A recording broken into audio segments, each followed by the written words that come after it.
স্বামী বশ করার কুফরি বিদ্যা বা স্ত্রীকে নিজের দাসী বানানোর কুফরি বিদ্যা বা আপনার প্রেমিককে বিয়ে করার বাধ্য করার বিদ্যা। তো ভিউয়ার্স, এটা একটা 100% অরিজিনাল কুফরি বিদ্যা বা কুফরি তাবিজ, বশীকরণ কুফরি তাবিজ।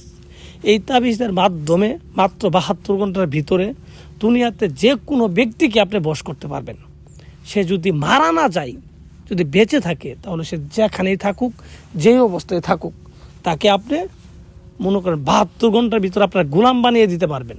ডাইরেক্ট পরীক্ষিত এটা আমার নিজের পরীক্ষিত। আমার আশেপাশে যে কবিরাজগুলো আছে তারা নিজেরা করছে, পরীক্ষা করছে, 100% কাজ হয়েছে। বিদ্যা কিন্তু আমার, কিন্তু নিয়মটাও আমার সঠিক নিয়মে আপনার তাবিজটা করতে হবে। তো ভিউয়ার্স, যারা বিভিন্ন কবিরাজের পিছে ঘুরতে ঠিক আছে জীবনকে শেষ করে ফেলছেন, ঠিক আছে, কোনো কাজ হচ্ছে না, তো তাদেরকে আমি বলবো আপনারা সব কিছু বাদ দিয়ে আপনি আমার এই তাবিজটা করতে পারেন। তো ভিউয়ার্স, যারা এটা করার জন্য একান্ত প্রয়োজন তারাই করবেন, কারণ এগুলো নিয়ে ফাইজলিমি মস্কারা করবেন না বা কোনো ব্যক্তিকে খারাপ কোনো উদ্দেশ্যে এই তাবিজগুলো লিখবেন না, তাহলে আপনি ধ্বংস হয়ে যাবেন ভাই। কেন? এগুলো কুফরি বিদ্যা। এগুলো যারা একান্তভাবে বিপদে পড়ে গেছে তাদের জন্যই এগুলো দেওয়া আছে। যে আমি মন থেকে একটা মানুষকে চাই, ঠিক আছে ভাই, এই মানুষটা আমার ঠকাইছে, তো তার জন্য আমি এটা করব, তাহলে ঠিক আছে।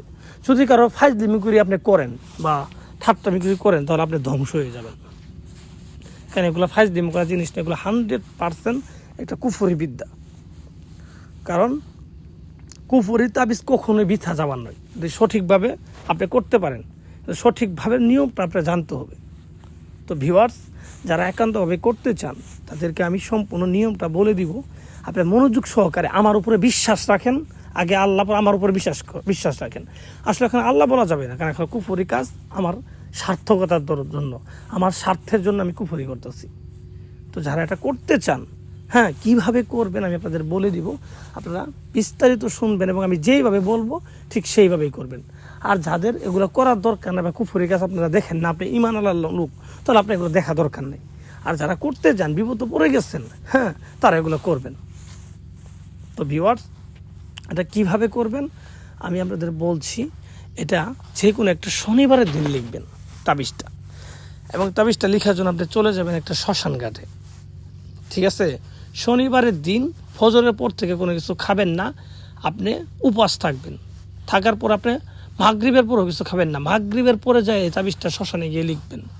এবং লিখবেন আপনি দক্ষিণ দিক মুখ করে বসবেন, সামনে মোমবাতি আগরবাতি ধরায় লিখবেন। এবং যার জন্য লিখবেন তার কথা মনে মনে ভাববেন। 1 সেকেন্ডের জন্য তাকে মনে মনে ভাবা বাদ দিবেন না, সে আপনার ধ্যানে মনে থাকতে হবে, ঠিক আছে। এইভাবে আপনি তাবিজটা লেখা শুরু করবেন। এবং তাবিজটা লিখবেন আপনি চন্দন কাঠের উপরে লোহা গরম করে, আপনি তাবিজ লেখা যায়। চন্দন কাঠের উপরে লোহা গরম করে এই তাবিজটা লিখবেন। এবং তাবিজটা লেখার সময়, হ্যাঁ, আপনি মনে মনে ভাববেন যে তাবিজটা লিখলে পরে সে আমার কাছে চলে আসবে। এটা বিশ্বাস রাখতে হবে, মানে দীর্ঘ বিশ্বাস রাখতে হবে। এরকম বিশ্বাস নিয়ে এবং তার কথা মনে মনে ভেবে আপনি তাবিজটা লিখবেন, ঠিক আছে। তো তাবিজটা লেখা কমপ্লিট হলে নিচে তার নাম, তার বাবার নাম লিখিয়ে দিবেন, হ্যাঁ। এবং আপনি যে লিখলেন আপনার জায়গায় আনা, ঠিক আছে, বিন আপনার মায়ের নাম, আনা বিনতে আপনার মায়ের নাম। আনা মানে আপনি নিজে যদি লেখেন তাহলে আপনার নামের জায়গায় আনা লিখবেন, আনা। আপনি যদি আবার অন্য কাউকে লিখে দেন, ঠিক আছে, তাহলে আপনি ওর নাম লিখে দিবেন। মানে আপনি যাকে লিখে দেন ওই জায়গায় আপনার নাম লিখে দিবেন। তো আপনার ক্ষেত্রে শুধু আনা লিখবেন, এটা আপনি মনে রাখে যেন। তো এইভাবে নামগুলো কমপ্লিটভাবে লিখে দিবেন। লিখে দেওয়ার পরে এই চন্দন কাঠটাকে নেবেন, ঠিক আছে। চন্দন কাঠটা নিয়ে আপনি যেখানে চিতা পোড়া আর কি, যেখানে চিতাটা পোড়াই ওই জায়গায় যাবেন। ওই জায়গায় গিয়ে, হ্যাঁ, আপনার ওই ছেলের বাড়ির দিক মুখ করে, যার জন্য করতেছেন ওই ছেলের বাড়ির দিক মুখ করে বা মেয়ের বাড়ির দিক মুখ করে এটাকে চিতাই দাঁড়িয়ে থেকে এইটা আপনি পুরাই দিবেন, ঠিক আছে। তো পুরাই দিয়ে সোজা বাড়িতে চলে আসবেন। কারোর সাথে কোনো কথা বলবেন না, কোনো ব্যক্তির সাথে কোনো কথা বলবেন না, ঠিক আছে। কোনো ব্যক্তির সাথে কোনো কথা বলার দরকার নাই। সোজা বাড়িতে চলে আসবেন। বাড়িতে এসে আপনি রুমে আসবেন। রুমে আসার পরে 10 মিনিট বসবেন রুমে। বসার পর তারপর আপনি খাওয়া দাওয়া করবেন। এর আগে কোনো কিছু খাবেন না। তো ভিউয়ার্স, আশা করি আমি যেভাবে বলছি এভাবে আপনারা বুঝতে পারছেন। আমি যেভাবে বলবো এইভাবে করবেন, কাজ মিস হলে আমি বুঝবো। তো ভিউয়ার্স, ভালো থাকবেন, সুস্থ থাকবেন, অবশ্যই আমার জন্য দোয়া করবেন।